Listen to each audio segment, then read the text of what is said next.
Okay, so today we're going to start chapter 5. Put our name and date at the top here. We're going to start with some geometry.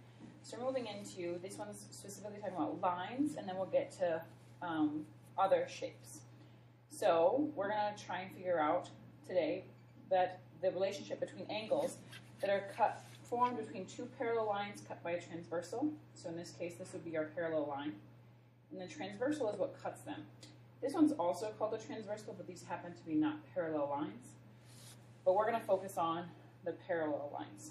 So we have some vocab, so you can take out your vocab sheets. When two lines intersect in a plane and form right angles, they are called perpendicular lines.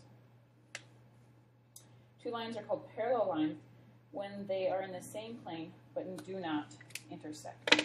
So if we take some time here to define our own words, parallel lines, so the symbol for parallel lines is like two L's, perpendicular lines like an upside down T.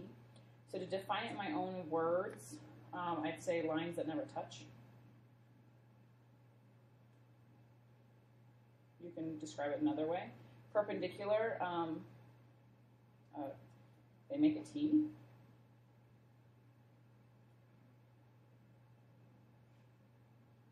Draw it, parallel lines. So I'll just draw two lines like that.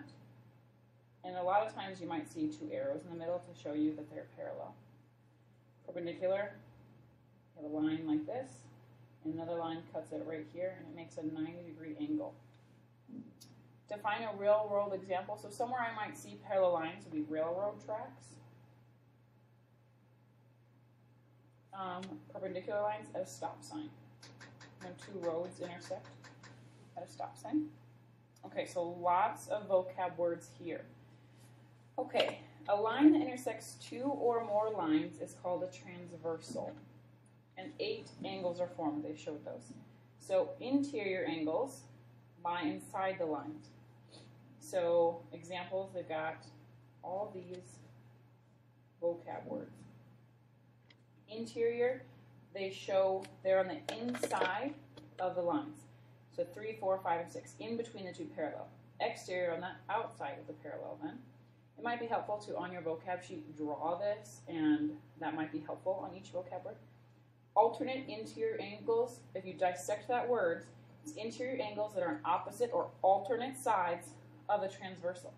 So on the inside, looking on the inside, what's alternate or opposite of 3 would be 5, 4 would be 6. That's what I said here. Alternate exterior, the same thing, but on the alternating outside. So 2 and 8, 1 and 7. And that's what they say there. Corresponding are those angles that are in the same position on the two lines in relation to the transversal. So, for example, if one is on top of this parallel line, then it corresponds to the one in this position on top of this parallel line. So 1 and 5, 4 and 8, 2 and 6, 3 and 7. Now, what's unique about all of these 3 are that the measures or their degrees are equal. So if you know 1, you know 5 because they're corresponding. You also, last year, 1 and 3 are vertical, so those would also be equal. So some kind of neat stuff. We're going to explore that here in a little bit. So if you need to pause, pause because there's a lot of vocab there. So on slide 4, it just said angles. Read the n angle 1 as the measure of angle 1. That's how it's read out loud in math. Parallel and perpendicular lines. Read m, that sign n, as m parallel to n. Read p parallel to q as p is parallel to line q. So they're just telling you how to read those things. Special notation is used to indicate perpendicular and parallel lines. I kind of talked about this a little bit. A red right angle symbol indicates that the lines M and N are perpendicular, so sometimes it won't show up red because we don't have copy printer color. Just having that box in the corner. Or arrowheads on the line indicate that they are parallel. I drew 2 on slide 2. I was getting a little confused. But that's when you have more than one set of parallel lines, but that's okay. Okay, moving on to slide 5. Classify each of a pair of angles in the figure as alternate interior, alternate exterior, and corresponding. Now remember, all 3 of those means that all the angles are the same. So 1 and 7, they're on opposite sides of the line, and they're on the exterior. So those would be alternate exterior angles. 2 and 6. 2 is on the top of the parallel line, so is 6. Those would be corresponding angles. 1 and 5. Same side, same position on top of the parallel line, again corresponding.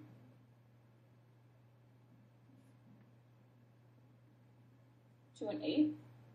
We have 2 is on the right side, 8 is on the left side, so opposite, they're on the exterior. So alternate exterior angles. An example of alternate interior would be 4 and 6, or 3 and 5, just so you see all three. Okay, slide 6. Classify the relationship between angle 4 and angle 6. Angle 4 and angle 6. So they're on the inside, on alternate sides of the lane, so alternate interior this time. And don't be confused, our parallel lines are the same distance. Here our parallel lines are switching position. Use a figure at the right to name a pair of the following. Interior angles. So a pair of interior angles, or this is not a pair, this is what is an interior angle. Angle 2. Exterior, give me an exterior angle. I'll go with angle 1. Now these ones are pairs, alternate interior, so 2 and 7. Or the other one would be angle 6 and angle 3. Those are equal. Alternate exterior, angle 5 and angle 4, because they're alternate on the outside. 1 and 8 then would go together. Corresponding. Lots of these. I'm only going to name 2, but 1 corresponds to 3. And 5 corresponds to 7. Making sure we have our angle signs in all of these. Another pair would be 6 and 8, 2 and 4. Vertical angles, something from last year. There are 1, 2, 3, 4 pairs here.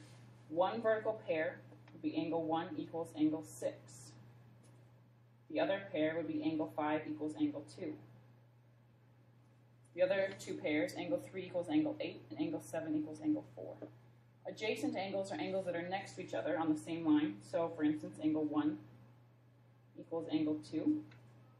Or 5 equals 1, 5 and 6. Oh, these are not equal, I'm sorry. Angle 1, comma, angle 2. Or angle 1 and angle 5. These are not equal, so that's just a list. Supplementary would be 2 angles that add to 180 degrees. A line is 180 degrees, so these adjacent angles happen to be supplementary angles as well. So I'm just going to just draw an arrow. They're the same thing, but an additional pair would be angle 3 and angle 7. Those two add to the line. 4 and 8, 7 and 8. Lots of different adjacent pairs, which are also supplementary.